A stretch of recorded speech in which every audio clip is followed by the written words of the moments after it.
Pourquoi a-t-il un short Tottenham, un maillot City et Arsenal? Ça, c'est l'amour de la première ligue et du footix.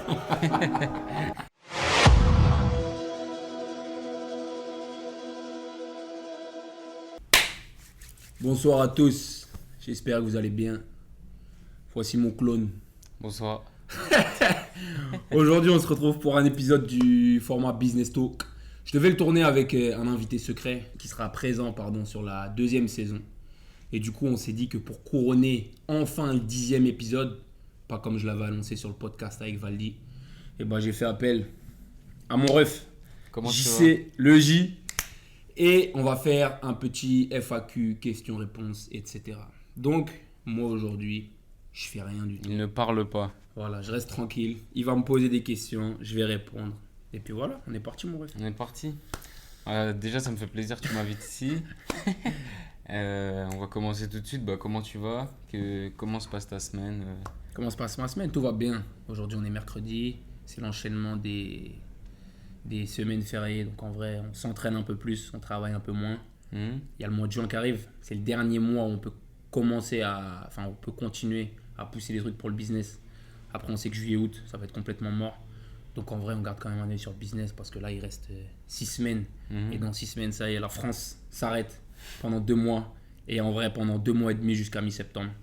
Donc tout va bien. Ok. Du coup, je vais continuer avec mes questions. Une question qui Turlute. me turlute, mais que je connais, mais qu'il faut que tu dises au public, c'est quel genre d'élève t'étais quand t'étais à ton collège, à ton lycée. T'avais quel genre d'attitude en cours et c'est quoi qui t'a fait devenir le Pierre Mathieu que t'es aujourd'hui? Quel genre d'élève j'étais? Moi, j'étais un bon élève. Hmm. Moi, j'étais un bon chien, quoi. C'est-à-dire que, tu sais, avec l'éducation qu'on a eue, c'était très strict à la maison au niveau de l'éducation. Moi, j'ai sauté une classe, comme toi. Donc, c'était vraiment il y a tout pour la famille, là. C'était tout pour les études, tu vois. On était obligé de maintenir des très bonnes moyennes. J'étais bavard, mais en vrai, j'étais un bon élève de ouf. Les profs, ils me kiffaient. Très bonne entente avec toute la classe. Pareil, le fait d'avoir grandi comme le plus jeune dans la classe, ça a fait que j'ai été très bon pour pouvoir faire des connexions avec tout le monde, me faire accepter de tout le monde. Et franchement, super élève primaire, très bon élève collège, un poil plus tranquille lycée. Et c'est à la fac, quand j'ai rencontré Willy, que ma scolarité s'est écroulée. C'est lui qui, c'est lui qui m'a fait sécher les cours. Mais non, moi j'ai toujours été en tout cas un très bon élève, très respectueux. Ok. Et je dirais que j'avais beaucoup de facilité et que petit à petit, j'ai commencé à être très confortable. Et ça a fait que petit à petit, en fait, je me suis rapproché de la moyenne. Ok. Tu vois, c'est pour ça que L3, j'ai dit, vas-y, j'arrête les études. Il faut que je me casse et il faut que je commence à penser à la suite. Continue, parce que j'allais te demander comment t'as transitionné entre la fin d'une licence et l'Angleterre tout de suite. Comment t'as eu cette vision? Comment tu t'es dit là, c'est le moment, c'est le moment de partir. C'est le moment de quitter le foyer, c'est le moment d'aller chercher plus loin dans le monde en général, quoi. Donc moi j'ai fait, à partir de la licence 2, donc moi j'ai fait des études pour être professeur de PS comme tu le sais, et à partir de la licence 2, ça y est, j'en avais marre de l'école. Ça se passait bien le basket à l'époque, on commençait à jouer à bon niveau, et en fait ça y est, tu vois, t'accumules on va dire les 16 années précédentes d'études où ça s'arrête pas, et j'étais dans un délire où ça y est, j'en avais assez. Et en fait dès le début de la 3e année du coup, je m'étais dit, tu sais quoi, les études pour être professeur de PS j'arrête, je me tire à Londres. À la fin de l'année, je prends une année off, et je vois comment je vais enchaîner ensuite. Et par rapport à la question que tu me posais, c'était comment est-ce que j'ai transitionné? Du coup, je suis parti à Londres. Ouais. C'était sur un coup de tête le départ à Londres, c'est passé comment? Le fait de partir et d'arrêter les études, ça c'était sûr. Ouais. En tout cas, de faire une pause. Le fait de partir à Londres, c'était avec Kevin. Ouais, Et le fait qu'il avait un plug là-bas. Donc on a pu avoir une maison. On a fait la Villa des Anges pendant 1 an avec toute l'équipe. Et en fait, c'est là-bas où j'ai vraiment commencé à m'intéresser au business. Parce que donc moi, je travaillais en tant que serveur. Et je commençais à parler à des gens qui rentraient du 8, 9, 10, 15 balles par mois dans la finance. Et c'est là où je me suis dit, attends. Moi, j'ai prévu là de faire des études de professeur de PS, de gagner 1800 € par mois pour faire 20 heures. Je suis sûr qu'il y a un sens qui est plus profond dans la vie pour moi. Il faut que j'en fasse quelque chose, tu vois. Et donc, du coup, c'est à la fin de cette année-là, à Londres, où Willy m'a proposé du coup de travailler en tant que coach sur Paris. Ok. Et j'ai dit, vas-y, pourquoi pas. le fait de continuer à me former, ça me manquait parce que j'avais arrêté les études pendant un an. Malgré le fait que je lise des livres, bah, tu quittes le format université, etc. Et je voulais y retourner. Donc je suis revenu à la fac quand je suis revenu. Je travaillais en tant que coach, j'ai démarré le marketing de réseau. Et donc du coup, ouais, Oh, vas-y. Et c'est marrant que tu dises ça, ouais, parce que du coup, tu rencontrais des gens qui étaient sûrement salariés dans la finance. Et c'est quoi qui t'a fait te dire, moi, je veux. Là, certes, j'ai mes études, Ouais. mais derrière, moi, ce que je veux, c'est être indépendant, c'est vouloir travailler à mon propre compte.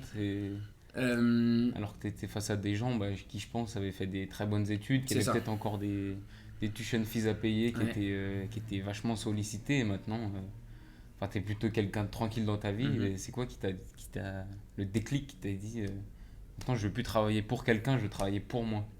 Alors il y a deux trucs. Le premier truc, c'est je voyais des gens qui étaient salariés, certes, mais qui avaient fait des grosses études pour toucher les salaires qu'ils touchaient. Et moi, je savais que j'allais pas remettre mon nez dans les études aussi longtemps pour toucher les mêmes sommes en tant que salarié. Donc je savais qu'il fallait que je fasse mon truc de mon côté. Ça, c'est le premier truc. Mhm. Le deuxième truc, c'est que moi, j'ai très tôt fait des petits boulots. Garder des enfants. Pendant un moment, je nettoyais les cages d'escalier là, dans l'appartement en face. Bosser à Auchan, bosser à Carrefour, employé surgelé, etc. J'ai fait plein de taf pour, en fait, je sais, inconsciemment me dégoûter un peu Mhm. de la position, de la posture de salarié. Tu savais que tu n'allais pas finir ici. Et voilà, c'est ça. Ça, c'était le premier truc. Le deuxième truc, c'est que j'ai toujours eu ce sentiment de liberté, même s'il était beaucoup plus enfoui, plus jeune. Mais je savais que cette autorité me dérangeait. Et moi, je me considère comme quelqu'un de créatif. Et si j'ai quelqu'un à qui je dois rendre des comptes, j'arrive pas à développer cette créativité-là. Et en fait, c'est du coup la porte intermédiaire que j'ai prise avant de me lancer, bah, c'était le fait de commencer à travailler pour moi. Ok. Donc tu vois, si on parle du cadran du cash flow là, de Kiyosaki, bah, j'ai quitté la partie employée pour faire un peu d'auto-entreprise, auto-entrepreneur, travailler en indépendant pendant au final 2 ans, histoire de me dire, bon bah ok, je mets du cash de côté, même si au final on n'a rien mis de côté, c'est moi qui fais mon emploi du temps, j'ai plus de patron, et j'ai tellement kiffé ça, qu'après on est rentré du coup dans la troisième partie, propriétaire de business. Ok. Et du coup, c'est comment? Tu m'as parlé de coaching sportif. C'est Ouais. Willy qui t'a mis dedans? C'est passé comment? Exactement. C'est quoi le déclic qui t'a fait te dire que tiens, je passe de coach à ouvrir une salle de sport? Est-ce que tu avais des références, des contacts dans le milieu déjà? Le, le coaching, c'était pas une... Je dirais c'était pas une... C'est pas quelque chose que j'ai décidé dans le sens, c'était pas une vocation. J'ai D'accord. vraiment fait ça parce que j'avais envie de revenir en France, j'avais envie de trouver du taf. Je savais que j'étais bon dans le sport, j'ai toujours kiffé le sport. Mais voilà, moi je voulais devenir professeur de PS. J'avais pas encore l'idée de me dire je vais construire des entreprises dans le sport, etc. Tu vois. Et bah, il y a un truc, c'est que j'ai toujours été super sociable. Mhm. J'ai toujours su assez bien vendre mes compétences. J'ai toujours su être quelqu'un de confiance. J'ai toujours su être quelqu'un qui était à l'écoute. Et donc le fait d'aimer le sport au-dessus de tout ça, bah, ça a fait que je me suis très bien retrouvé au final dans un métier comme le métier de coach sportif parce que j'avais beau ne pas être le meilleur dans la technique au Mhm. niveau du métier en lui-même, bah, j'avais toutes les compétences autour qui me permettaient de pouvoir être bon là-dedans. Tu vois, on dit souvent dans le coaching sportif, tu as t'as deux facettes. Tu vas avoir les professeurs et tu vas avoir les animateurs. Moi, j'étais un animateur à 80%. J'étais là Mhm. pour mettre l'ambiance, faire en sorte que les gens passent un bon moment et me dire voilà, la cliente qui est venue me voir, elle s'est vidée la tête, elle a pu parler, elle se sent plus tranquille et ça y est, elle peut rentrer chez elle tranquille, tu vois. Mhm. Ok. Et donc, ça, c'était la première chose. Et le deuxième truc auquel je pensais, non, c'est qu'encore une fois, je te dis, le coaching m'est venu, je l'ai accepté et j'ai kiffé, mais je savais aussi que j'allais avoir envie d'en sortir au bout d'un moment. Tu vois, il y a des mecs, je prends un gars comme Will, le fait de former, c'est un truc qui le fait kiffer. Il continue de former maintenant. Ça fait 10-12 ans qu'il fait du coaching. Moi, je sais que autant la partie management me fait kiffer, autant la partie coaching, bah, tu vois, je l'ai faite pendant 2 ans à mon compte en auto-entreprise. Je l'ai faite pendant 2 ans à peu près avant le Covid. Dès que le Covid est arrivé, ok, tiens, il fallait justifier le fait de dire on va donner toutes nos heures au coach. Moi, j'arrête de coacher, je peux passer un petit peu derrière, je suis très très bien. Tu vois, dans le sens où c'était bien pour un temps, mais je savais que j'allais pas m'attarder là-dedans parce que je pense que je peux apporter de la valeur autre part et qu'en plus, il y a énormément de coachs qui sont meilleurs que moi. Et d'ailleurs, tous les coachs de la salle du temps, en vrai, ils sont meilleurs que moi dans la partie technique. Et Mhm. ça, c'est aussi une des beautés du fait de bien s'entourer. Et moi, comme ça, je peux en sortir et me concentrer sur ce qui me plaît derrière, tu vois. Ok. Mais tu restes le meilleur animateur. Je reste, ouais, ça c'est ma personnalité après. Ouais. Même si je me suis beaucoup introverti avec le temps, je reste un je reste un gars qui est assez enjaillé. Ouais. Et justement, comment ce côté introverti, du coup, si je comprends bien, tu l'as développé au fil du temps, des jours et des mois, des années, tu es rentré dans le business. Comment tu arrives à gérer à la fois ta personnalité, que moi, en étant ton frère, je te connais, Toi, tu me connais comment? Très actif? Moi, je te connais très actif, toujours en train de faire du sport. Le fait que je sois parti faire mes études loin de Paris, on s'est un peu éloigné. On ne vivait plus au day-to-day ensemble, mais enfin, je sais que ouais, t'as toujours été quelqu'un de motivé, quelqu'un qui se lève pour aller faire ses. Je sais pas ce que tu vas faire, mais tu te levais, t'allais faire tes trucs et voilà, tu vivais à l'étage. Et ouais, comment tu arrives à gérer du coup ton côté introverti dans le business et à la fois ta personnalité qui peut être pour certains un peu trop active. Comment t'arrives par exemple, je sais pas, quand tu es en réunion d'affaires ou quand tu es en. Comment tu arrives à te dire là je suis dans mon rôle d'entrepreneur, je me lève et je fais des étirements. Non, mais tu sais que ça m'arrive. C'est intéressant. Je pense que déjà, il y a un truc, c'est que les gens souvent confondent ou mettre le mauvais mot pour extraverti, introverti. Quelqu'un d'extraverti, c'est quelqu'un qui va récupérer son énergie en étant avec des gens autour de lui. Quelqu'un d'introverti, c'est quelqu'un qui va récupérer son énergie quand il est dans son coin.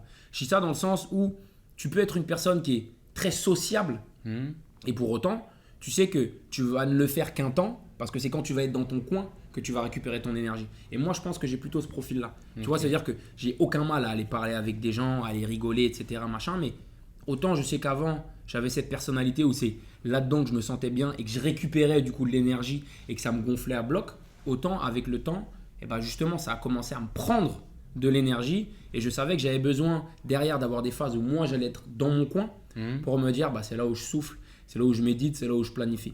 Tu vois et donc c'est intéressant ce que tu dis par rapport au rendez-vous, etc. Honnêtement, dans quel mindset comment tu te positionnes quoi, vraiment? Moi, je suis un chef de guerre. Ça veut dire que je vais toujours faire ce qui est le plus important par rapport au long terme. Je te dis ça dans le sens où même si j'ai envie de me lever, même si j'ai envie de sauter, même si j'ai envie de couper la parole, je sais que dans des rendez-vous professionnels, dans des négociations, etc., il y a une certaine posture à tenir.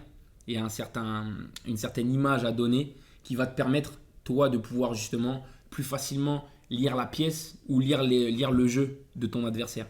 Tu vois C'est-à-dire que même si j'ai envie de me lever et de sauter, je sais que je parle et je parle très peu et je vais pousser les gens à me poser des questions parce que c'est là où je vais pouvoir, sur des petits trucs subtils, capter où est-ce que eux en sont dans le truc qu'on est en train de monter ou dans la négoce qu'on est en train de conduire, tu vois.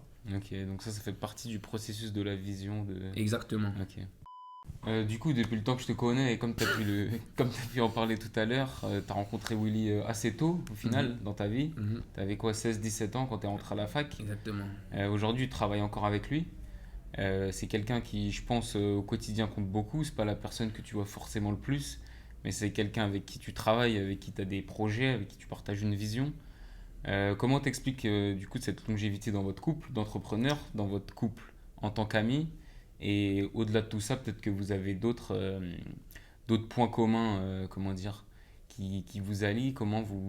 Je sais pas, je sais que par exemple les échecs c'est quelque chose qui a pris Willy, qui t'a pris aussi, que ça soit au niveau des tips dans la vie en général, au niveau de la nutrition. Comment vous gérez votre couple? Comment on gère notre relation? J'aime beaucoup le tonton.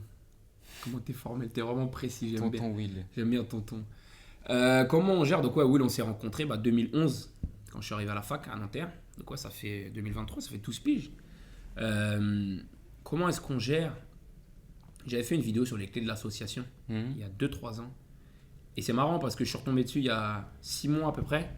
Et c'était ouf à quel point elle était précise. Et en fait, les principes reviennent constamment. Le truc qui fait que on s'entend bien. Alors, le truc qui fait qu'on a une relation à part, c'est que au-delà de l'amitié déjà, on a une vision commune. On a des projets communs. Ça veut dire on va pas se voir pour juste se voir, comme tu verrais un de tes potes. On sait pourquoi on a besoin de se voir et on sait les choses qu'on est capable de faire ensemble. Tu vois, la première expérience d'entrepreneur qu'on a eu tous les deux, c'était dans le marketing de réseau. On a bossé ensemble, tu vois. Et c'est vrai que même si on a perdu beaucoup d'oseille, eh bien, on a gagné beaucoup de compétences. Et en plus, on a pu faire évoluer cette relation parce qu'on a su pour la première fois ce que c'était de travailler ensemble.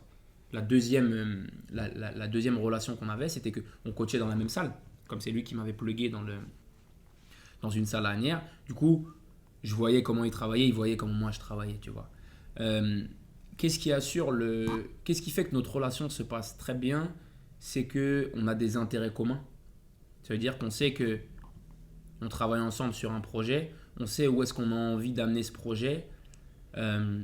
L'honnêteté dans la relation aussi, sur des trucs qui peuvent ne pas bien passer de mon côté ou ne pas bien se passer de son côté, ça fait que on gagne énormément de temps. Tu vois, on parlait de ça avec lui il y a un mois ou deux. C'est vrai que tu as beaucoup de gens qui, dans le business, quand ils ont des décisions à prendre, vont en faire des montagnes, vont prendre 1 mois, 2 mois, 3 mois à prendre certaines décisions. Bah, le fait de travailler ensemble, ça fait que en 5 à 10 minutes, on a pris une décision qui peut être clé pour la boîte. Parce que tous les deux, on avait amené une réflexion à ce niveau-là et qu'on sait qu'au moment où on prend la décision, bah, la vitesse de cette décision-là fait qu'on peut se développer beaucoup plus vite, tu vois. Mais ouais, je pense que les intérêts communs font qu'on a une très bonne relation. L'amitié, comme tu dis, ce qu'on partage au-delà, donc bah, en vrai, on vient des mêmes milieux, on est dans le sport tous les deux, on a des passions qui sont très communes au-delà du sport. On parlait des échecs, ouais, moi aux échecs, ils me défoncent. Donc on n'a pas de relation aux échecs, la relation qu'on a aux échecs, elle m'énerve. Mais je pense que c'est ça et que, bah, tu vois, pour certaines personnes et pour lui, du coup, en fait, t'es vraiment dans de la fraternité. Tu vois, on est vraiment passé par des trucs. Le fait de lancer du business ensemble, le fait d'avoir passé des périodes comme le Covid, des situations de crise comme ça fait que, honnêtement, à l'heure actuelle, il y a 2 à 3 personnes avec qui je sais que je pourrais bosser ou avec qui j'ai envie de faire des projets et il en fait partie. Ok. Tu vois, le reste, ça peut être des refs.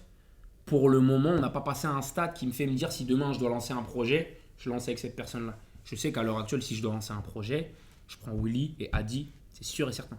Parce qu'on est passé par des trucs qui ont fait que la relation elle est passée à un autre niveau. Tu vois, comme tu as dit, on fait un peu comme un couple, tu vois. Et du coup, c'est peut-être cette.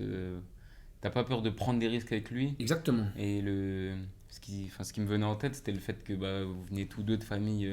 Enfin, on vient de familles. Entre guillemets, on a tout eu quand on était jeune. On était dans un. Willy, c'était plus dur.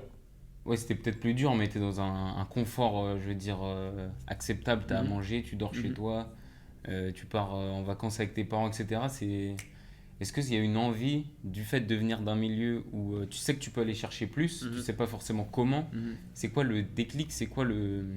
Est-ce que cet intérêt commun de devenir, entre Excellent. guillemets, voilà, d'exceller dans tout ce que vous faites, c'est ça qui vous a rapproché? Est-ce que, je sais pas, à un moment de la relation, vous vous êtes dit, maintenant on est au point A, on voit tous les gens, par exemple, à travers le business de réseau qui sont au point B Mhm. aujourd'hui, on sait qu'ils sont passés par telle étape, nous Mhm. on va créer notre propre chemin. Comment vous avez réussi à vous dire maintenant on prend des risques, on prend un crédit pour une salle, je sais pas, on sacrifie nos 24 à 28 ans alors qu'on est des mecs qui se débrouillent bien socialement, on est des Mhm. mecs qui gèrent au niveau du sport, Mhm. qui ont quand même un certain niveau d'études. Mhm. Comment vous vous êtes dit bah, on va sacrifier cette période de 5 6 ans parce qu'on sait que dans 10 ans on sera à un point B où il y a peu de gens, ou en tout cas il y a que les gens Mhm. qui seront débrouillés pour arriver ici, qui arriveront à vous suivre. Je sais pas si tu me suis Ah là-dessus. non, je suis. Bah, en fait, il y a un truc qui est très simple. Moi, quand j'avais 20 ans, j'y vais à Londres. J'y vais dans une maison avec mes refs. On sortait, on se tapait des bars. On était dans les bars. On était avec des meufs. En vrai, on avait la belle vie. On partait dans des hôtels 5 étoiles. On allait faire des soirées incroyables que très peu de gens vont faire dans toute leur vie. Et cette vie-là, en vrai, aussi jeune, elle était incroyable. Hmm. Mais il y avait pas de projet, il n'y avait pas de futur dans ce truc-là. Et en fait, un des trucs que je me suis dit à ce moment-là, c'est que je me suis dit, cette vie-là, cette vie d'abondance, je la kiffe et je Hmm. veux l'avoir. Mais là, je vais sacrifier les 10 prochaines années de ma vie à me mettre énormément dans le charbon. Et je mets mes 20 à 30 ans dedans pour faire en sorte qu'à 30 ans, je puisse avoir cette vie d'abondance en pouvant dépenser beaucoup d'argent, en passant ma vie à rigoler, à être avec mes refs, etc. Sauf qu'il y a du business qui tourne derrière et qui nous permet de financer ce lifestyle-là. Tu vois, ça c'est le premier truc. Le Hmm. deuxième truc, c'est que moi j'ai fait du marketing de réseau encore plus jeune quand j'avais 18 ans. Et on va dire que mon tempérament, la facilité que j'ai à être et accepté et aimé par les groupes, ont fait que j'ai pu avoir très tôt accès à beaucoup de richesses. Dans le sens où j'ai pu monter dans des gros gamos, j'avais 18 ans, aller au resto 3-4 fois par semaine, fréquenter des gens qui font beaucoup d'oseille, tu vois. Et le fait d'avoir eu ces expériences-là, ça m'a fait... En fait, ça m'a donné le sentiment que tous ces trucs-là, ils étaient pour moi. Et qu'en fait, fallait juste que je trouve un moyen de les avoir. Tu vois, ça veut dire que tu vas avoir des gens qui vont se dire « Ah tiens, ce serait bien de faire ci, ce serait bien de faire ça, etc. » Moi, le fait d'y avoir accès tôt, je me suis dit « Dieu, s'il m'a permis de voir ce truc-là, c'est que c'est pour moi. » Il faut que tu trouves un moyen de pouvoir résoudre l'équation, résoudre l'énigme, mais c'est pour toi. Tu vois. Maintenant, tu parlais de Will. C'est vrai que un truc qui est très important pour nous deux, c'est l'élévation sociale. C'est-à-dire à la fois notre élévation sociale, mais à la fois l'élévation sociale des gens autour de nous. Tu vois, ça veut dire que tous les gens qui travaillent avec nous, en vrai, on les met dans un projet de tu bosses à la salle du temps, c'est pour petit à petit commencer à prendre de l'oseille, gagner en qualité de vie et petit à petit à pouvoir toi aussi ouvrir ton propre business. Et nous, on les accompagne là-dedans. L'idée étant de dire que ça a été très long et très fastidieux pour nous, mais le truc, c'est que là, nous, ça y est, on a les clés pour faire en sorte que vous puissiez ouvrir beaucoup plus facilement une salle, 2 salles, 3 salles, commencer à rentrer ton 5 000, 8 000, 10 000 euros par mois, commencer à dire, bah tiens, je travaille que 10 heures par semaine sur ce business-là, j'ai de l'argent que je peux investir, j'ai du temps que je peux passer à gérer mon business de loin, etc. Tu vois.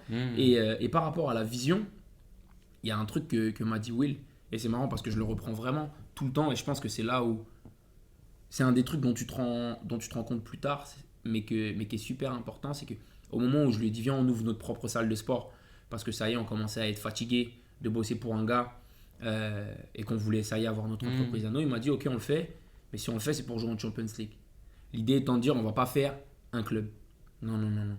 On va construire une franchise, on va monter plein de salles, on va trouver des moyens de faire de l'oseille, et tu vois 5 ans plus tard ça y est on commence à avoir 1, 2, 3, 4, 5 façons différentes de pouvoir faire de l'oseille avec ce business de la salle du temps. Mais l'idée a toujours été de se dire, on voit grand.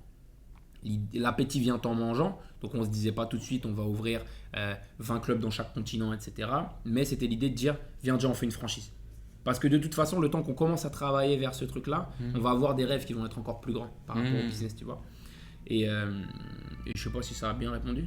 Et l'idée de franchise, comment elle vous est venue Vous saviez du coup que vous vouliez jouer en Champions League, mais la franchise c'est quand même quelque chose qui est assez réglementé, qui et tu paraît, le sais en plus qui paraît assez gros sur le papier, qui demande quand même pas mal de beaucoup règles de temps pour la mise en place. Ouais. Comment vous saviez dès le départ que vous vouliez ouvrir une franchise, enfin c'était vous vouliez pas ouvrir un club puis un autre club sous un autre nom, c'était vraiment la salle du temps pour toujours et derrière vous vouliez la démultiplier avec vos conditions à vous. Bah, c'est marrant quand tu dis ça parce que je pense qu'on a toujours eu l'idée de faire une franchise, mais on ne savait pas comment. En fait, je pense qu'à la fois on a toujours eu l'idée de faire une franchise, à la fois on savait que l'étape numéro 1 c'était tu veux ouvrir un club, tu trouves des locaux, tu prends un crédit, tu fais cartonner ce club-là.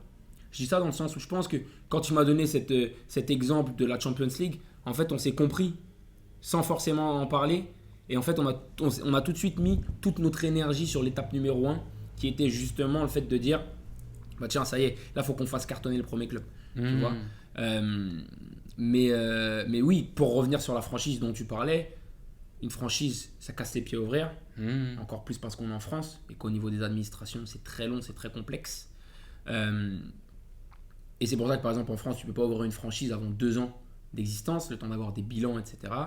Et c'est pour cette raison qu'on s'est concentré sur le fait de dire bah écoute, on sent qu'on est meilleur que tout le monde, donc notre objectif, ça va être d'ouvrir avant les 2 ans. Et c'était vraiment notre deuxième focus, le premier ayant été de se dire faut qu'on cartonne le premier club de la salle du temps, tu vois. Et du coup, on a travaillé avec Alex sur la salle de la Défense, on a réussi à la signer avant 2 ans. Okay. Tu vois. Mais comme tu dis, une franchise, c'est super chiant à mettre en place. J'ai rencontré des mecs qui avaient des clubs qui étaient incroyables, mais ces mecs-là me disaient eux-mêmes, non, ça va être beaucoup trop chiant, beaucoup trop fatigant d'en ouvrir plus. Donc je me dis, bah vas-y, j'ai une salle et j'essaie de la faire cartonner à mort. La mise en place sur une franchise est très compliquée. Et une fois que c'est mis en place et que ça y est, tu commences à avoir des années d'expérience et que tu commences à avoir du cash qui rentre, là, ça se développe très facilement. Mais c'est vrai que les premières années, autant en termes de réglementation qu'au niveau des contrats, qu'au niveau des gars à qui tu vas faire confiance, etc., le temps de te créer un réseau de mecs avec qui tu peux bosser, c'est super complexe. Ok. Et comment vous avez réussi à gérer justement tout ce qui est la pression par rapport à la prise d'un crédit, par exemple, le stress de se dire, du coup, je dois faire exploser ma salle, sinon je risque de me casser la gueule. Une question plus générale, mais comment tu as géré la pression qui était tout autour de toi, de peut-être des anciens amis que tu avais quand tu étais à la fac, même au lycée, avec qui tu pouvais encore interagir et que du coup, sûrement par l'Angleterre, puis par le coaching sportif qui te prenait du temps, puis par l'ouverture d'une salle qui était encore plus chronophage, permettait plus de les voir, ou en tout cas, tu as dû sûrement sélectionner ceux qui calaient dans le sens de ta vision du projet. Et même en termes généraux, comment tu as fait face au fait de te dire j'ouvre ma première salle, je suis toujours pas arrivé. Comment la fin, tout à l'heure tu disais par rapport à la fin, l'appétit venait en mangeant, mais comment tu te dis et tu continues à te dire je suis toujours pas arrivé, c'est-à-dire que quelqu'un pourrait se dire maintenant j'ai mes 3 salles, entre guillemets. Je suis peinard. C'est ça. Alors, au début tu m'as parlé de la pression. Alors la pression par rapport au crédit, moi je l'ai jamais eu parce que j'ai une notion de l'argent qui est particulière. C'est-à-dire qu'encore une fois, tu vois, le fait d'avoir pu égoutter et être autour de l'argent quand j'étais plus jeune, ça m'a fait me dire, par exemple, si demain j'ai 40 000 euros, je ne vais pas les éclater dans une voiture. Je peux être beaucoup plus intelligent avec ça. Le fait de me dire, par exemple, demain j'ai 150 000 euros, je ne vais pas péter les plombs à me dire je vais acheter une baraque. Je vais me dire, attends, là je peux ouvrir un business avec ça. Tu vois, dans justement les clés de l'association, il y avait un des points que je disais qui était important, c'est de faire en sorte qu'avec tes associés, vous ayez la même notion de l'argent. C'est-à-dire qu'on a tous un chiffre à partir duquel on pète les plombs. Il y a un chiffre que tu vas avoir sur ton compte ou sur lequel on va valoriser ta boîte, tu vas péter les plombs. Il y en a, c'est 20 000 euros, il y en a, c'est 500 000 euros, il y en a, c'est 10 millions, il y en a, c'est 50 millions, il y en a, c'est 100 millions, il y en a, c'est 1 milliard. Et plus tu vas avoir un chiffre qui ressemble à celui de tes associés, sur lequel tu te dis, quand on a ça, vas-y, on pète les plombs, vas-y, on vend. Plus en fait, tu sais à quoi t'en tenir, à quel moment vous allez commencer à vous dire, tiens, là, ça y est, je vais craquer, là, je suis plus lucide, là, ça y est, mon esprit, il est en train de partir. Et typiquement, avec Willy, on avait ce truc-là, tu vois, et on a un chiffre qui est assez élevé. Et donc, c'est par rapport à ça où, tu vois, typiquement, et j'en parlais en plus avec les parents il y a 3 jours, quand on a pris le premier crédit, c'était 150 000 euros. Et donc, j'ai eu l'impression, moi, d'avoir à ce moment-là les parents apeurés, parce qu'il faut penser à un truc, c'est que 150 000 euros, c'est le crédit qu'ils ont pris pour une maison 15 ans avant. Et là, tu te dis, ou là, ils se disent, attends, ils vont prendre ça dans un business, etc., machin, tu vois. Et c'est vrai que par rapport à ça, à la fois, moi, je sais que j'ai toujours eu un syndrome de l'imposteur, en me disant, je suis pas à ma place. À la fois, ce sentiment-là, il m'a fait toujours travailler beaucoup plus que tout le monde. Ça veut dire que j'ai toujours été dans je prends une décision et après je réfléchis, tu vois. Et du coup, c'est vrai que au moment où on prend ce crédit-là, le seul truc que je me dis, c'est vas-y, la salle, faut qu'on la fasse fonctionner parce que je sais à peu près ce que je vais devoir rembourser si ça fonctionne pas, mais j'ai pas envie d'avoir à m'en occuper, donc vaut mieux que je cartonne, comme ça, c'est pas un problème, tu vois. Après, tu as parlé de la pression par rapport aux gens que j'avais autour de moi. Comment tu t'es créé ton cercle vertueux d'amis? Comment tu t'es créé tes amis repères? Je sais pas, on va dire que tu avais du temps, par exemple, le samedi, le dimanche, tu avais peut-être 2-3 heures, au-delà d'aller te balader dans des forêts dans le 95. Qu'est-ce que tu faisais d'autre quand tu voulais aller voir un ami autre que Willy, autre que des gens qui travaillaient avec toi? Est-ce que tu avais d'autres amis qui étaient dans le business, dans des activités que tu apprécies, je sais pas, le basket, du sport, qui te permettaient de relativiser et de te dire j'ai toujours le même objectif, il va pas bouger cet objectif et je suis toujours je suis bien entouré. C'est ça, et que je suis avec des gens qui me permettent de m'élever socialement, encore une fois. Le truc qui a été cool par rapport à mon parcours, c'est que quand je suis parti à Londres, ça m'a fait couper avec énormément de gens. C'est-à-dire que tu sais, tout le monde a l'habitude de grandir avec les gens qu'il a autour de lui et va garder à peu près ce cercle-là pendant qu'il grandit. Moi, le fait que je parte à Londres, j'ai gardé qui autour de moi? J'ai gardé Will, j'ai gardé Nono, Et à part ça, j'avais toujours des gigs, etc., mais qui vivaient avec moi. Kevin, Jay, etc., tu vois. Et le fait d'être parti à Londres, en fait, ça m'a fait faire un premier tri. C'est-à-dire qu'en fait, petit à petit, en fait, je me suis rendu compte que tiens, il y avait plein de gens qui ne me donnaient plus l'heure, à qui moi non plus, j'avais plus à donner l'heure, et je pouvais vivre, entre guillemets, libéré de leur jugement à eux. Tu vois. Le deuxième truc, c'est que moi, j'ai toujours été plus jeune partisan du fait de dire qu'il faut faire du réseau, et je me retrouvais dans tous les endroits possibles pour pouvoir rencontrer des gens. Alors, c'est pas forcément quelque chose que je recommande, parce que tu utilisais le mot tout à l'heure, c'est très chronophage, et la qualité des gens que tu vas rencontrer, elle n'est pas incroyable.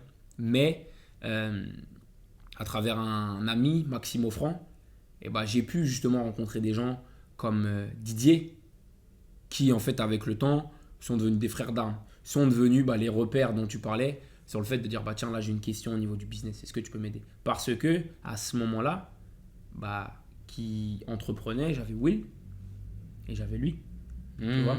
Et je pense que j'ai toujours été partisan aussi du fait de dire que je préfère avoir un tout petit cercle de gens avec qui je peux échanger énormément que de connaître plein de monde et d'avoir une relation qui est très superficielle avec eux. Et le fait d'avoir ce truc-là, ça a fait que, tu vois, j'ai gardé autour de moi des Osama, j'ai gardé autour de moi des Nono, j'ai gardé autour de moi Didier, j'avais Will. Et en vrai, c'était les 4 personnes que j'avais à qui je pouvais parler de business ou à qui je pouvais poser des questions sur le business. Et en vrai, ça m'allait. Je cherchais pas à rencontrer plus que ça. Je préférais me dire, j'ai ces 4 piliers-là avec lesquels je peux échanger, que demain me dire, tiens, j'ai rencontré un tel, on va aller parler business, et si et qu'est-ce. Non, je vais essayer de rester le plus concentré possible.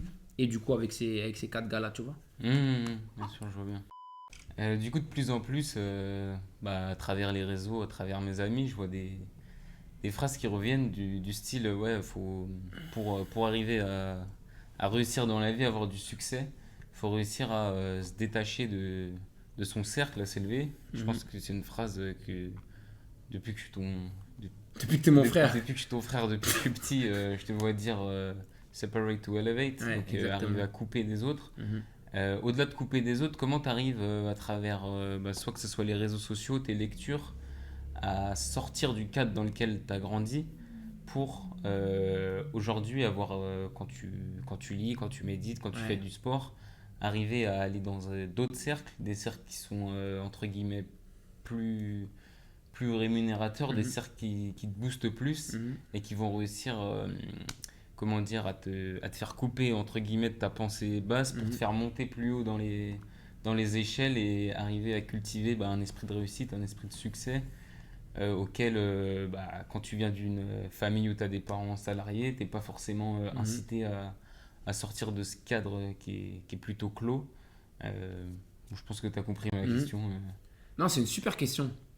Je pense qu'en fait, l'idée, c'est pas de couper totalement d'où tu viens, mais c'est justement réussir à prendre juste ce qu'il faut pour garder ta nature à toi, tout en ayant une volonté de monter. Tu vois, je dis ça dans le sens où, avant, justement, j'étais dans cette volonté très dure de me dire, entre guillemets, oublie d'où tu viens et construis-toi un personnage par rapport à ce que tu as envie d'aller chercher.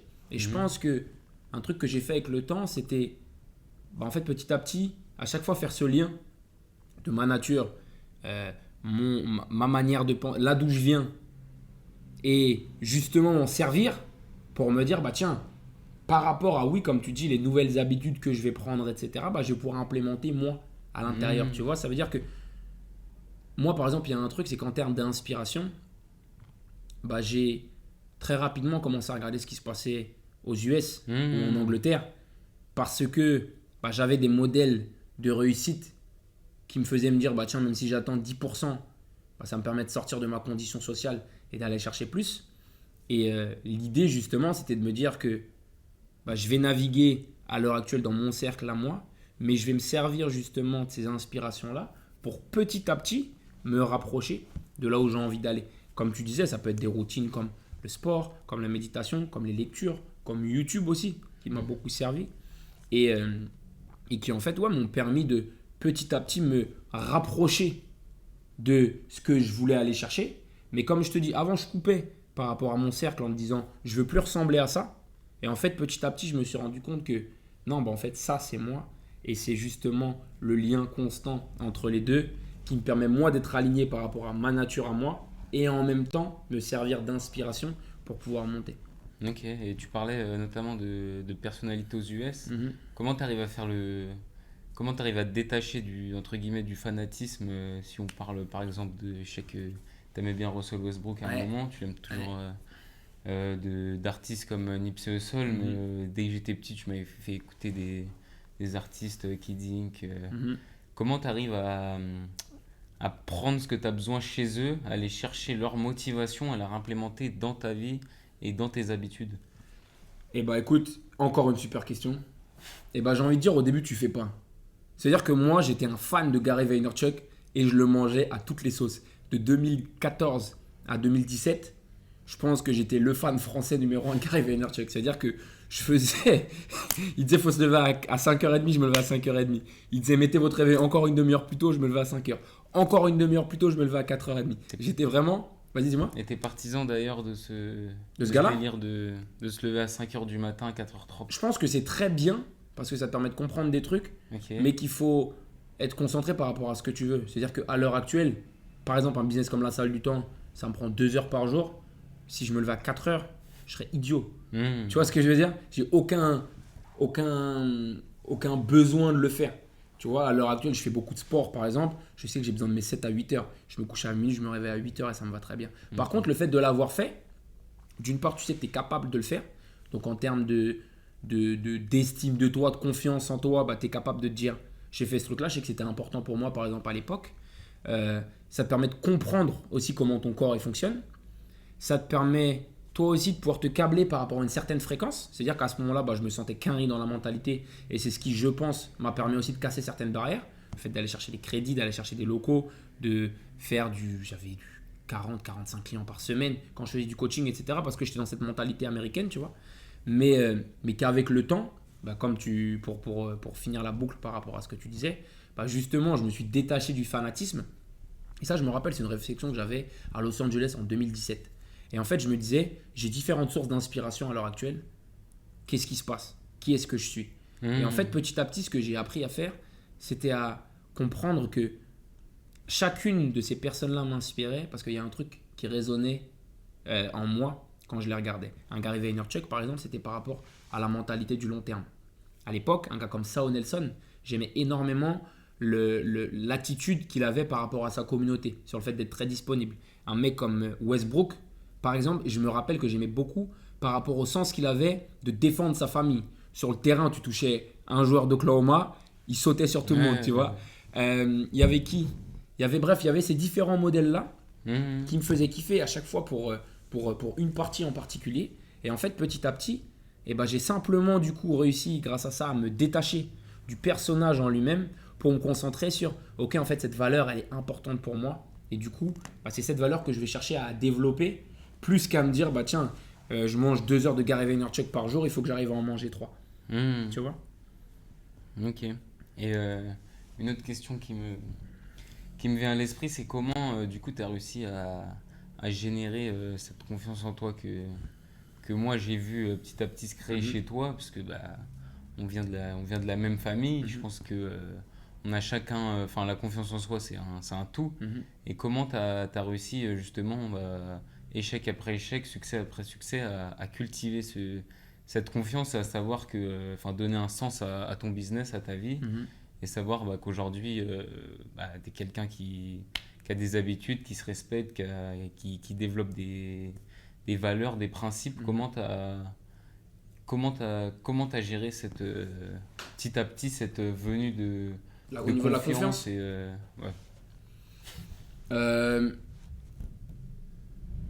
je pense que il y a plusieurs trucs déjà. Je considère que ce qui a développé ma confiance en moi, c'est l'action. Et on en revient à la même chose, et ça j'en parlais dans le podcast avec Valdi, c'est le fait de dire que tu vas faire quelque chose et de le faire qui va te permettre de poser une brique supplémentaire dans la confiance en toi-même. C'est-à-dire qu'il y a beaucoup de gens qui aimeraient plein de trucs, qui ont plein de rêves, mais comme ils ne mettent rien en place, petit à petit, forcément, tu te questionnes. Attends, tu avais prévu d'avoir cette vie-là quand tu étais petit, et là, tu te rends compte que tu as 20, 25, 30 ans et que tu n'as rien commencer à mettre en place par rapport à ça. Tu vois. Mais de l'autre côté, j'allais contrebalancer ça en disant que je suis quelqu'un qui doute beaucoup de moi-même, de ce que je fais, mais que j'ai aussi appris avec le temps à faire en sorte que ce doute ne soit pas bloquant. C'est-à-dire que le doute que j'ai ou que beaucoup de gens peuvent avoir, plutôt que de faire en sorte qu'il me paralyse et que je puisse rien faire, eh ben, j'ai appris à le tourner en faisant en sorte de me dire, bah écoute, si tu doutes, eh ben, bosse 1 heure supplémentaire sur ce truc-là. Parce que même si tu es nul, un truc que tout le monde fait en 1 heure, techniquement en 2 heures, bah, c'est sûr que tu réussiras à le faire. Et tu vois, ce doute, en fait, c'est vraiment quelque chose que j'ai toujours gardé avec moi dans tout. Tu vois, là, par exemple, j'ai démarré la boxe, je doute beaucoup là-dedans. Bah, comme je doute, eh ben, je vais travailler, je vais faire des efforts supplémentaires par rapport à ça. Au niveau du business, c'est vrai qu'on pourrait s'arrêter et prendre l'image maintenant et se dire on a une belle société. En vrai, forcément, il y a une partie de moi qui doute par rapport à l'ambition qu'on a pour la société. Tu vois, mais comme je te dis, en fait, avec le temps, j'ai vraiment appris à faire en sorte que bah, ce doute-là me fasse me dire bah, passe 1 heure supplémentaire. Par exemple, tu vois, et j'en parlais sur LinkedIn il y a 2 semaines, là j'ai rajouté maintenant une tâche supplémentaire sur mon calendrier, l'extra effort. C'est-à-dire que en général en fin de journée, donc 20h, 21h ou 21h, 22h, il y a une case qui s'appelle extra effort et en fait, ça peut me prendre 15 minutes comme ça peut me prendre 1 heure. Il y a des choses que j'ai mis sur mon tableau sur lesquelles j'ai besoin de travailler que je ne prends pas le temps de faire.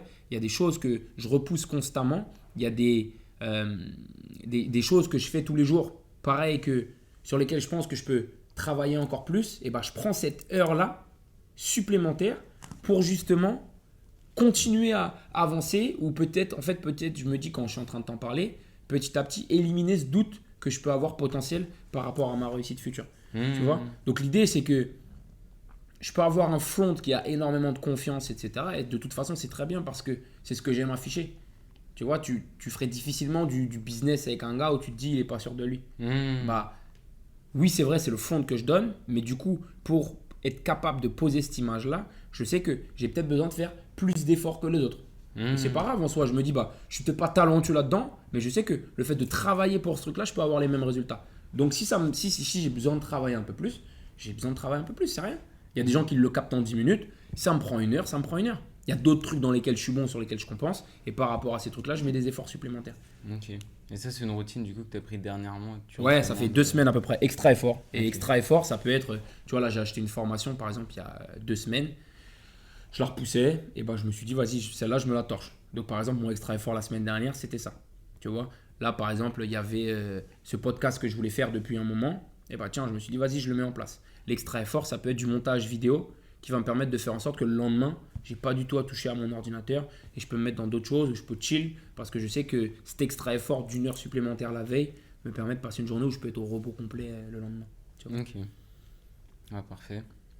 Maintenant, j'ai d'autres questions, du coup, plus par rapport au Q&A que tu avais fait sur Insta. Tu peux me dire, du coup, c'est quoi ta D'ailleurs, j'ai des définition questions du pour toi. business?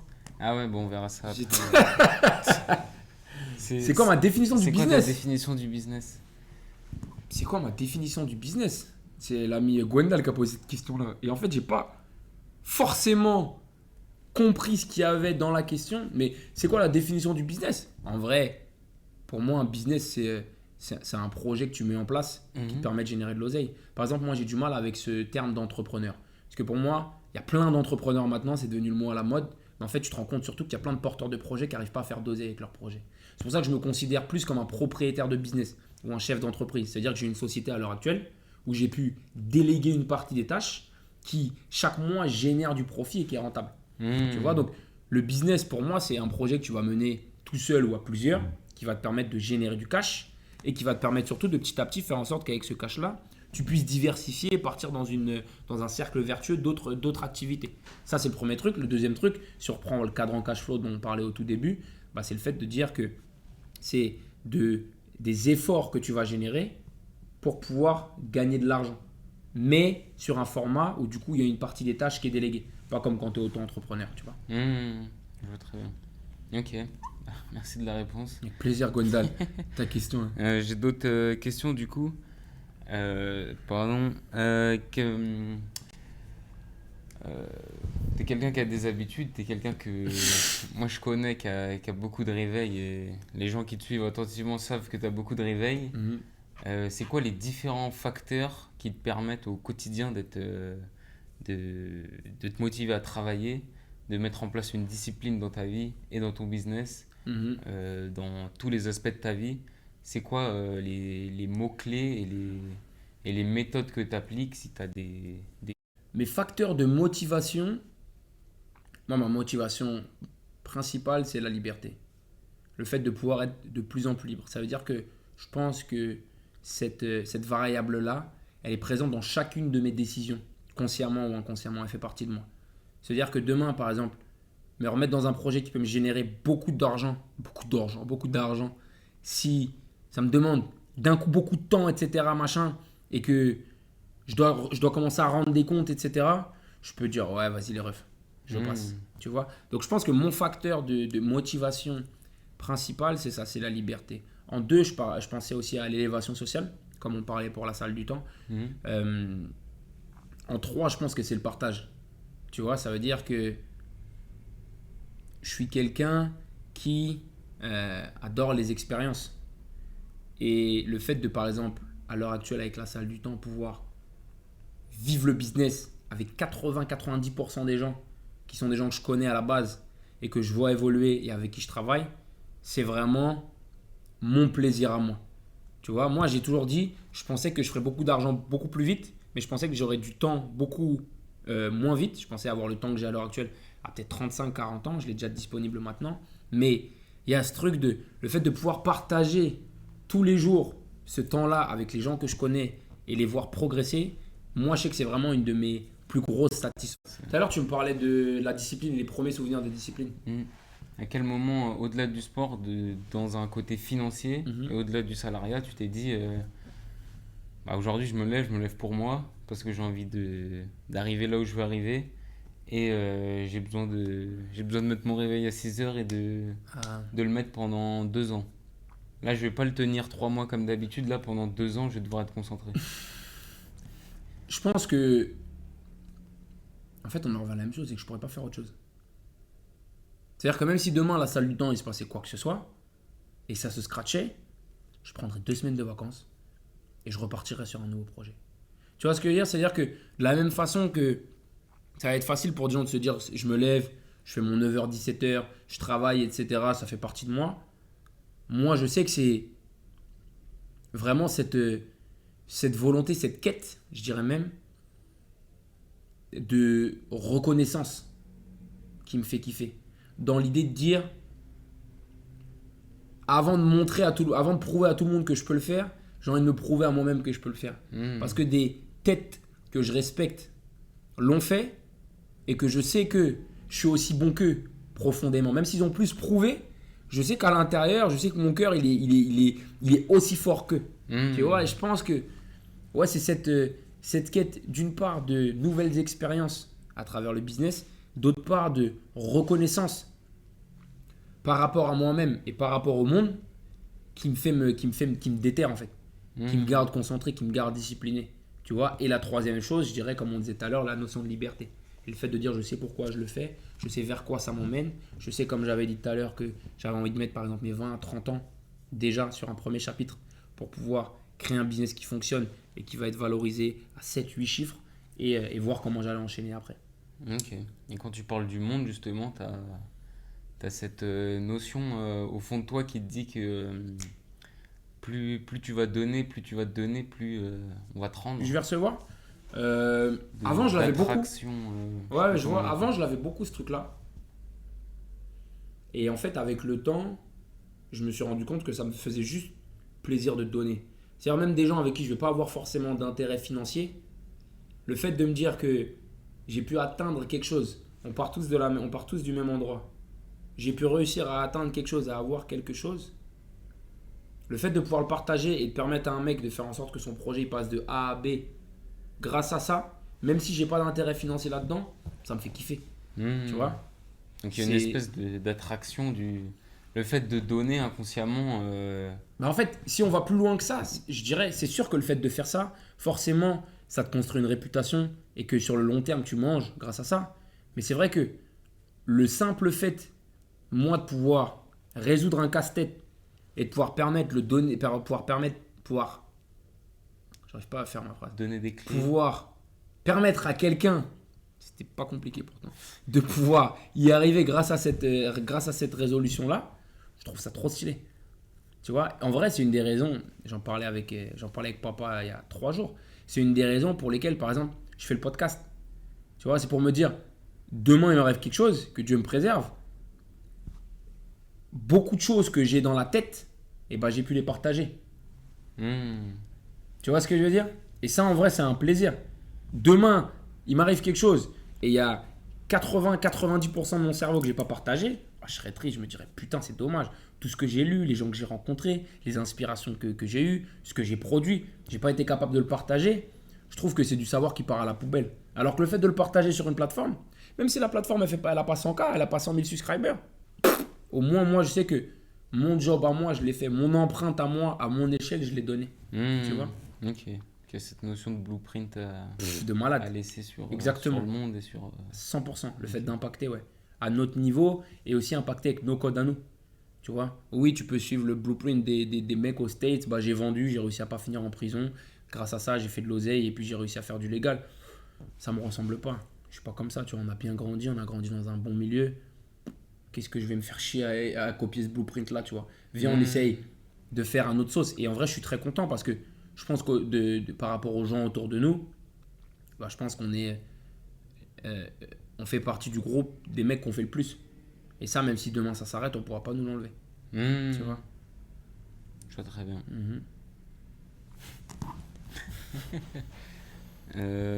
C'est quoi ton rapport à l'argent? C'est quoi mon rapport à l'argent? Dis-nous tout. Moi, pour moi, je pense que j'ai une relation qui est particulière à l'argent parce que fondamentalement, j'aime pas l'argent. Je dis ça dans le sens où, tu vois, tout à l'heure on parlait, et ça reprend un petit peu ça. Moi, ce qui me fait vraiment kiffer, c'est les expériences. C'est ce que l'argent va permettre de faire. L'argent en lui-même, tu me le donnes, je le claque. J'en ai rien à faire. Tu vois? Par contre, les expériences que l'argent va me permettre de vivre, comme tu disais en termes de voyage, en termes de sentiment d'abondance, en termes de comment tu vas pouvoir le redistribuer ou permettre aux gens autour de toi d'avoir des expériences qui sont stylées, ça c'est lourd. Mais je pense que c'est marrant parce que je suis un entrepreneur qui fondamentalement n'aime pas l'argent. Par contre, l'expérience que ça va me permettre d'avoir, par exemple avec la salle du temps, il y a plus de 20 personnes, comme on disait 90% des gens, c'est des gens qu'on connaît à la base, etc. Le fait de pouvoir, eux, leur permettre d'ouvrir leur business, de pouvoir améliorer leur qualité de vie, de pouvoir se dire, bah tiens, j'ai suffisamment d'argent maintenant, je peux avoir un enfant avec ma meuf, on peut acheter une maison, etc. Ça, je trouve ça incroyable. Le deuxième truc, c'est que, à quoi je pensais quand tu disais ça? Je pense que ouais, une des vraies raisons pour lesquelles je fais du business, d'une part, c'est l'expérience que je vis, c'est quand on parle du jeune et le fait de vivre ça avec les gens autour de toi. Ça, c'est vraiment quelque chose sur lequel je suis concentré. Et le deuxième truc, comme je te disais, c'était la reconnaissance, la notion de reconnaissance. À la fois par rapport au monde, ça c'est sûr, parce que j'ai toujours eu ce syndrome de l'imposteur, cette volonté de prouver. C'est un peu la peur d'être une fraude qui me fait travailler beaucoup plus, etc. Et donc la reconnaissance au niveau du monde, ça c'est sûr. Et comme je disais tout à l'heure, par rapport à moi aussi. Parce que je sais que j'ai beaucoup de choses à me prouver. T'as capté, dans ma tête, je suis un guerrier. Et il y a des choses que, pour moi, il n'y a qu'un mini pourcentage d'hommes qui arrivent à accomplir. Et je sais que je fais partie de ces hommes. Mais le savoir, c'est bien. Et beaucoup de gens peuvent le savoir. Mais réussir à le démontrer, ça pour moi, là il est le vrai travail. Tu vois, comme on dit, les hommes mentent, les femmes mentent, les chiffres ne mentent pas. Demain, tiens, le fait de dire on a ouvert notre business, on a 3 clubs, on génère pas mal de chiffres d'affaires, on a une belle valorisation, c'est bien. Mais je sais qu'en vrai, on peut faire x100 par rapport à ce qu'on fait à l'heure actuelle. Tu vois, et c'est vraiment ce truc-là qui, moi, me fait charbonner, me fait kiffer. Tu vois, donc relation à l'argent, ouais, moi, l'argent, pour moi, c'est les expériences. Je le claque. L'expérience que va me procurer l'argent, je vais kiffer. Tu vois ce que je veux dire? J'aime pas fondamentalement l'argent. Ça, c'est le premier truc. Le deuxième truc, c'est que on est passé aussi par des situations où on s'est rendu compte que on avait vraiment pas du tout d'argent quand on a lancé le business, etc. En fait, tu te rends compte que même quand tu n'as pas du tout Pas un d'argent, problème. alors oui, tu as un certain stress, et ça c'est clair, et il ne faut pas l'enlever. Le fait d'avoir de l'oseille, tu as beaucoup moins de stress. Mais j'ai toujours eu où dormir, j'ai toujours eu au moins un repas dans la journée. Même sans argent, en vrai, on a réussi à s'en sortir. Tu vois ce que je veux dire? Ouais, ouais, je vois très bien. Et, euh, et du coup, par rapport à l'argent, Mhm. euh, au-delà de ça, d'en toucher quand t'es jeune, etc., pardon, est-ce que t'as eu un sentiment aussi d'imposteur peut-être de par l'âge à laquelle t'as entrepris? Je pense que aujourd'hui en Complètement. France, maintenant, il y a de plus en plus de gens qui ont des business qui sont jeunes, mais il y a peut-être 10 ans en arrière, en tout cas avec les réseaux sociaux, etc., c'était moins Mhm. démocratisé.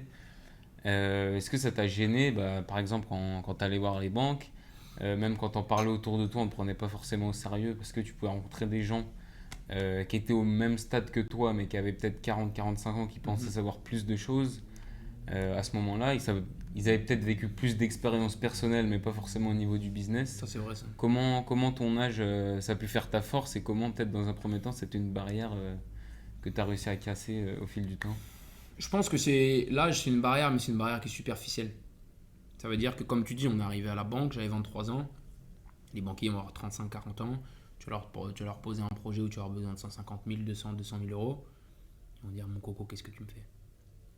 Donc, si tu t'arrêtes à là, si tu n'as pas les épaules très très larges, bah, tu te dis, bon, ok, on ne va pas me prêter parce que je suis jeune, et tu attends 10 ans. Et en 10 ans, tu as eu le temps d'acheter ta maison, d'avoir tes deux enfants, d'avoir ta voiture, d'avoir un peu de confort et tu n'entreprends plus. Tu vois? Et quand je dis, je pense que c'est une barrière qui est superficielle, c'est que si tu fournis le travail nécessaire, en fait, au bout d'un moment, ton travail, il parle pour toi. C'est-à-dire qu'on est parti voir le banquier la première fois. Ouais, j'avais 23 ans, j'avais mon petit costume, bon chien. On est parti le voir. Et quand je lui ai présenté le projet, bah, au début, qu'est-ce qu'il m'a dit? Il m'a dit, bah, c'est bien les cocos, etc. Vous savez, maintenant, il va falloir faire des plans de financement et puis un business plan, etc. Tiens, mon ref, tiens, tiens. Et là, en fait, il dit, ah, ok, en fait, ils ont l'air déterminés. Et Hmm. je pense que ça, plus derrière, comme je te dis, mes compétences, mes qualités de sociabilisateur, de personne de confiance, ont fait qu'en fait, au bout d'un moment, bah, comme tes actions, ton travail parlent pour toi, bah, naturellement, les barrières de l'âge vont tomber parce qu'un banquier, au bout du compte, il veut faire de l'argent. Et il voit qu'avec toi, il va faire de l'argent. Que tu aies 23 ans ou que tu aies 40 ans.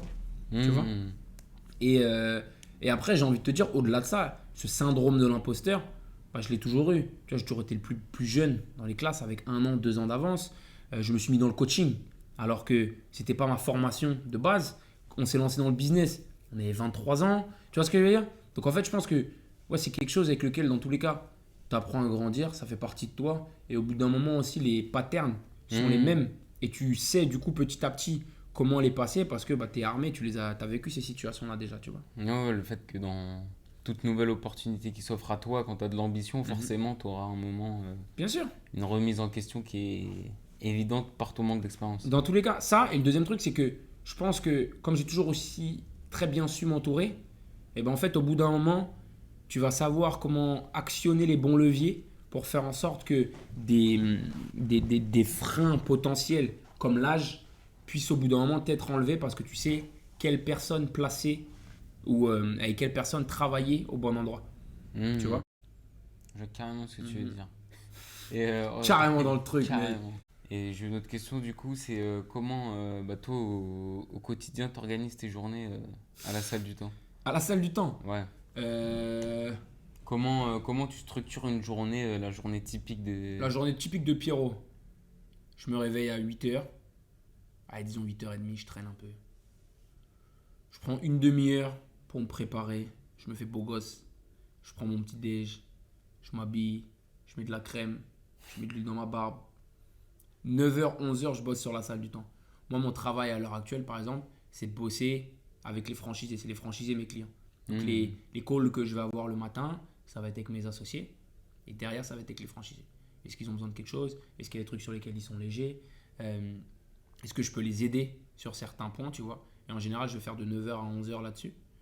9h, 11h, 9h midi, ça dépend. Après, je mange, je fais la sieste, je pars à l'entraînement. Donc, musculation pendant 2 heures. Et après, en général, bah, ça va retourner dans le 95, s'occuper de la grand-mère. Ou alors, ça va se poser pour se remettre à charbonner sur la création de contenu. Et après, le soir, je repars entraînement de boxe, 20h, 21h. Et puis, je reviens là. Ça mange, petite série, coucher 23h30 minuit. Et comme ça, j'ai mes 8 heures de sommeil. Et là-dedans, comment tu places ton esprit créatif? Mon esprit créatif. À quel moment il est le plus en action? Enfin, sur le plan que tu m'as présenté, tu travailles quoi, 4-5 heures? Comment tu arrives à être aussi productif sur 5 heures? Je pense qu'il y avait du travail avant, c'était pas... Je pense que Ça a c'est pas ça. Le toujours premier été truc, c'est tout. que c'est ça. Il y a des périodes déjà. Il y a des périodes où tu as besoin d'être créatif et il y a des périodes où tu as juste besoin de charbonner. Demain, je vais brainstormer parce que j'ai envie de lancer de nouvelles idées de contenu, etc. Mes journées, je vais les organiser différemment parce que je vais être beaucoup sur de la recherche, sur les réseaux sociaux, sur YouTube, dans la lecture, etc. Il y a des périodes, j'ai juste besoin de mettre en place. Tu vois. Après, l'esprit créatif, je pense que je l'ai simplement en discutant justement avec ces gens avec qui je travaille tout le temps. Parce que une idée que va avoir Will, il va me dire, eh, Pierre, là, faut que je te parle, j'ai une idée. Tu vois, un truc dont va me parler Alex. Tiens, bah, par exemple, par rapport à la salle, est-ce que vous avez pensé à ça, ça, ça? Tu vois, une idée que va avoir Adi sur une discussion que je vais avoir avec lui. Je pense que cet esprit créatif, en vrai, il est tout le temps présent et tout le temps, en fait, en veille, prêt à se dire, ah tiens, là, c'est une bonne idée, je le note et je retravaille dessus plus tard. Ok. Tu vois, ça, c'est le premier truc. Le deuxième truc, c'est que je pense que, ouais, en fait, le fait de faire du sport, de se défouler énormément, ça fait que j'ai aussi l'esprit très léger. Je suis pas quelqu'un de nerveux. Enfin, je suis quelqu'un de nerveux, mais du coup, le sport me défoule et me permet en fait de pouvoir facilement laisser rentrer des idées, etc. Machin, tu vois. Mais après, je pense que ouais, c'est des périodes. Il y a des périodes où je vais avoir besoin d'être créatif et des périodes où en fait, il y a juste du travail à faire. Et tu le sais à ce moment-là? T'as Euh, besoin? Je sais que... Moi, je pense, ouais. Ouais. Je pense qu'en fait, tu sais quand tu es en train de pédaler dans la semoule. Ouais, bah, là, j'en ai marre, j'ai pas d'idée. J'ai l'impression de faire la même chose. Je me fais chier. Tiens, la passion que j'avais pour ce truc-là, elle a commencé à max out, elle a commencé même à décliner. En fait, c'est là où je sais qu'il faut que je me renouvelle. Tu vois, l'avantage que tu as sur les réseaux sociaux, c'est qu'on a beau dire que c'est une perte de temps, etc. Pour moi qui, par exemple, me concentre sur la création de contenu et sur le business de la salle du temps, en vrai, si tu sais bien utiliser les réseaux, des Instagram par exemple ou même des TikTok, tu as énormément d'idées qui peuvent arriver. Moi, j'ai des collections sur Instagram où c'est plein de formats de contenu que j'ai envie de lancer par la suite. Par rapport à la salle du temps aussi, tiens, il y a tel business qui a fait ça, c'est une super idée. J'ai des collections, la salle du temps, où je sais qu'il y a tous ces trucs-là que je peux mettre en place dès que je prendrai juste 10 minutes pour les poser sur une feuille. Faire le tri et les poser. Tu vois. Ok. Et ouais, il y a ma question fondamentalement, c'était plus, est-ce que tu as un déclic qui te dit que là, tu es en train de pédaler dans la semoule? Est-ce que tu as quelque chose qui te fait dire que, ah bah tiens, là, ça fait 2 semaines que je suis bloqué. Ouais. Tiens, je sais pas, je m'étais fait mal au doigt. La déprime, gros. Ça m'a niqué ma journée. J'ai besoin de... Du coup, pense ça la m'a fait déprime, gros. niquer ma semaine. La déprime. Moi, je suis quelqu'un de très passionné. C'est-à-dire que si je suis pas passionné, si je me réveille pas comme as, Ouais. si je me dis, ah, il y a quelque chose qui va pas. Et en général, c'est le moment où il faut que je me renouvelle. Tu vois. Je suis quelqu'un, ouais, j'ai besoin d'être passionné à 100%. C'est tout blanc ou tout noir. Si je sens que je suis plus dedans, etc., ça peut être même à l'intérieur du business, la salle du temps. Bah, tiens, il y a 6 mois, j'ai commencé à reprendre la communication moi-même. Je sentais que je commençais à pédaler dans la semoule, etc. Machin. Je m'emmerde un peu dans ce que je fais. Tiens, je me lance là-dedans. Voilà, depuis 6 mois, en vrai, je m'éclate pas mal. Que ce soit pour ma création de contenu perso ou pour la salle du temps, il y a ça que je peux essayer, il y a ça que je peux essayer, il y a ça que je peux essayer. Jusqu'à ce que, peut-être que dans 1 mois, peut-être que dans 3 mois, je me dise, ouais, bon, bah, j'ai l'impression d'avoir fait le tour. Hop, je le délègue et je me concentre sur quelque chose de nouveau. Mais moi, je te dis, ouais, quand je sens que j'ai pas envie, je suis déprimé, je suis machin, c'est qu'en général, c'est les périodes sur lesquelles il faut que je me renouvelle. Je me remets à lire, je me remets à regarder certains podcasts qui m'avaient inspiré à l'époque, etc. Tu vois. Ok. Bah, merci pour la réponse. De rien, ouais. J'ai une autre question maintenant qui n'est pas forcément, je sais pas si ça se dit clôturante, bref. Ouais. J'ai une nouvelle question, du coup, c'est quoi que tu appelles la vision? Je sais que tu as développé ça de mes souvenirs quand tu avais, je dirais peut-être en Angleterre, revenu Exactement. d'Angleterre. Je sais que dans ta chambre, tu as un cadre Ouais. avec... Que t'as viré d'ailleurs. Non, c'est pas moi qui l'ai viré. Je suis allé dans la chambre il y a 3 jours, j'avais mal au cœur, il était plus là. Je sais que tu as un cadre où tu... Le vision board. Où tu personnifiais des réussites, des salles du temps sur les 4 coins du monde. Game changers. C'est ça. Et tatouages de partout. C'est ça, c'est... Bah, je pense que ça fait partie des éléments de la création de la vision. Comment bah, aujourd'hui tu arrives à l'entretenir et si tu peux nous Donc, parler qu'est-ce que c'est plus la de vision? l'esprit de la vision. Je pense que c'est quelque chose qui est commun à tous les gens qui aspirent à faire des choses dans leur vie ou en tout cas à s'améliorer. Et, bah, Voilà, je pense que c'est une très bonne question pour conclure, en plus, comme tu dis, parce que, en fait, elle reprend vraiment, ma vision, en tout cas, elle reprend vraiment tous les éléments qu'on a évoqués plus tôt. Magnifique. Ça veut dire que, tu vois, tout à l'heure, on parlait d'élévation sociale. Ça fait partie de ma vision. On parlait de la notion d'abondance. Ça fait partie de ma vision. On parlait du fait de sacrifier des années de ta vie au charbon. Partie de la vision. On parlait du fait de se prouver des trucs à soi-même. Ça fait partie de la vision. On parlait du fait de partager toute une expérience avec des gens qui m'entourent, que ce soit mes associés ou les mecs avec qui je travaille. Ça fait partie de ma vision. Je dirais que si je dois résumer, moi, ma vision, elle est vraiment dans le partage, dans le fait de pouvoir vivre une expérience de ouf. J'ai pas eu de modèle que j'ai pu toucher ou à qui j'ai pu parler qui l'ont fait, mais du coup justement créer un blueprint, créer une empreinte, créer un textbook, tu vois, qui va expliquer comment on est parti de A à Z, et c'est une des raisons pour lesquelles c'est important pour moi de documenter tout ça, que ce soit sur le format du podcast, au niveau du business, au niveau des meufs, au niveau du format aussi que je fais sur le mindset, tu vois, c'est vraiment, je me vois vraiment comme un pionnier, tu vois, dans le business, mais plutôt dans le business fait à notre façon à nous, tu vois, et c'est pour ça que c'est important pour moi de rédiger mes mémoires, tu vois, tous les jours, toutes les semaines, à l'intérieur même du podcast, de montrer aussi à quel point la réflexion, la mentalité évolue, de pouvoir poster comment on dit, des récompenses, des réussites qu'on a aussi, tu vois. Parce que je te dis, ouais, mon objectif principal, c'est Billion Dollar Company. Compagnie 1 milliard. Ça va prendre le temps que ça va prendre, mais tout est documenté. On pourra faire le film Netflix. On ne sera pas sur Netflix, on sera sur notre propre plateforme, tu vois. Mais l'idée, c'est vraiment ça, c'est de dire, bah tiens, on a démarré tout seul. Personne ne nous connaissait. Et maintenant, tout le monde nous connaît, tu vois. Et quand je dis ça, c'est que ce soit pour la salle du temps, ou que ce soit pour moi de façon personnelle, ou pour les mecs qui sont autour de moi, et à qui justement on peut donner des clés pour qu'eux puissent aussi se réaliser et gagner en notoriété. Tu vois. Ah ouais, j'avais des questions pour toi. La première question, pourquoi a-t-il un short Tottenham, un maillot City et Arsenal? Ça, c'est l'amour de la première ligue et du footix. J'ai toujours aimé les maillots. C'était quand j'étais petit, j'en avais pas réellement. J'avais pas le droit d'avoir J'avais des quelques maillots. maillots et maintenant je me rachète petit à petit. Toute la première ligue. C'est ça. Qu'importe le maillot, ça sera mon maillot. Magnifique. Après, j'ai comment deux light skins sucrés peuvent émerger de la même famille. Ça, c'est Dieu qui donne. Hein. Après, j'ai comment on fait pour avoir des pecs de ouf. Ah, ça faut demander au daron. Faut demander à PM. Hein. Ça, c'est le développer incliné avec une bonne position des épaules. Sur un mini-banc. C'est ça.